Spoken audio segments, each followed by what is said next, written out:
Back to you. All right, it's time to take a coffee break, and we are starting with people reconsidering the traditional real estate partner. This is interesting. Yeah, this is super interesting. We actually had a producer here who did this. So, okay. Houses before spouses. That is the mentality of a growing group of people who are becoming first-time homeowners with their friends. A recent survey found that 15% of Americans have bought a home with someone other than their romantic partner.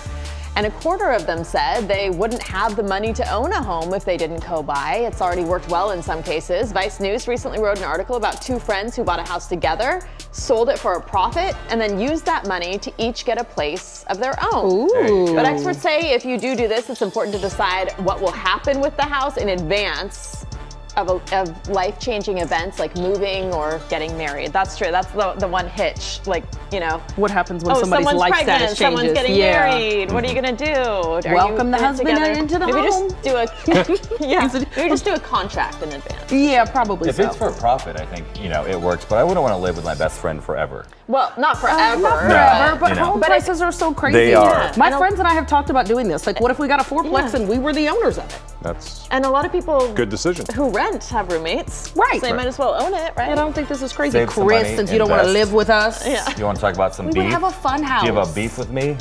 Segue alert. We would have a very fun house. No, I agree. So the French government has some beef with plant-based meat labs. So the county's health and finance departments have banned the use of 21 terms to refer to meat-free products. Some of those include steak, filet, ham, and prime rib.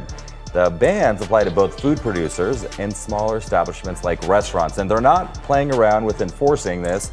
Small businesses will be fined $100 per violations, while larger companies will be expected to pay more than $8,000 because they don't like using those terms when it's not real meat. What do you think about that? Should people get fined for I it? buy that stuff all the time. It says plant-based. I mean, when it says The chicken, fine I know print. it's not It real depends chicken. if it's like really fine print. You Yeah. can't see it. It should just be clear. Right. Like, don't be deceptive. Just be clear. Yeah. And then Have you call ever it had the whatever you want. plant-based food? I think Starbucks has the Impossible. Yeah. Oh yeah, they do. sandwich. That's How was yummy. it? If you handed it to me, I wouldn't notice. Right. See, that's how I am with most Yeah. of it. Chicken nuggets too. I eat vegan chicken nuggets all the time. Right. I did Didn't go they to have a the ve- same argument with milk? Like, didn't the Yes. milk producers and then the soy milk, Oh, you can't yeah. call it milk? I don't know. True.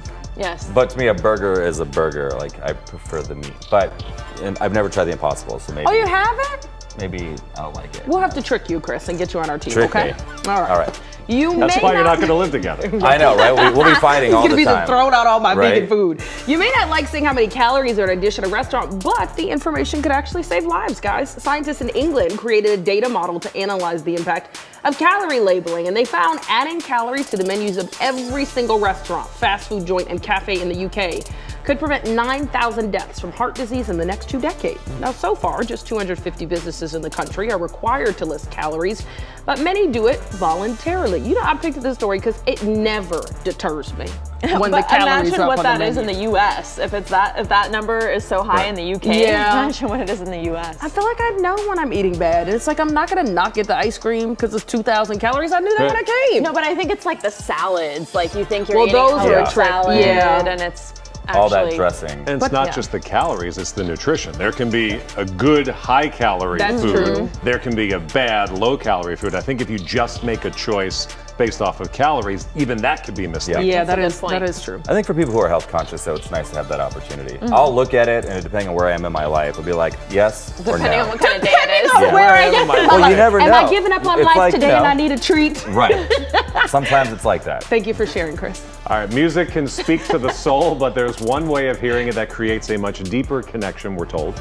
A new study found evidence that your brain has a much stronger response to live music than strong streaming from your device. The study tested this out by taking brain scans of people while they had a live piano player in the room. And we're going to put a brain scan on your head and you're going to listen to a live piano. Yeah, right. But everything else is normal. And then later playing the same song on a recording, researchers saw the emotional response was much more intense in the live performance. And also the musician changed the way they performed the song depending on the person's response. So it works both ways. That makes sense. There's a reason people go to concerts. Yeah. I feel like I've gone to concerts too of people I love, and then don't you leave like on a high and that's all the music you want to listen to for like a week? So it makes sense. It feels like a different connection. Your ears are ringing the next morning. You're a little too close back in the day. No. Back in the day. I was about to say, excuse us, No, front row seats. no, I saw Beyonce and I was like way at the very top. I could barely see her, but I did feel better seeing that live show. Yeah. Or like when you listen to music, I like it in the car where it's a little louder so you can like feel and hear everything versus on your phone and it's Yeah, of course. So All right. now we're all going to a concert. There you go. That is today's coffee break. CBS News Los Angeles, your local news, streaming wherever, whenever.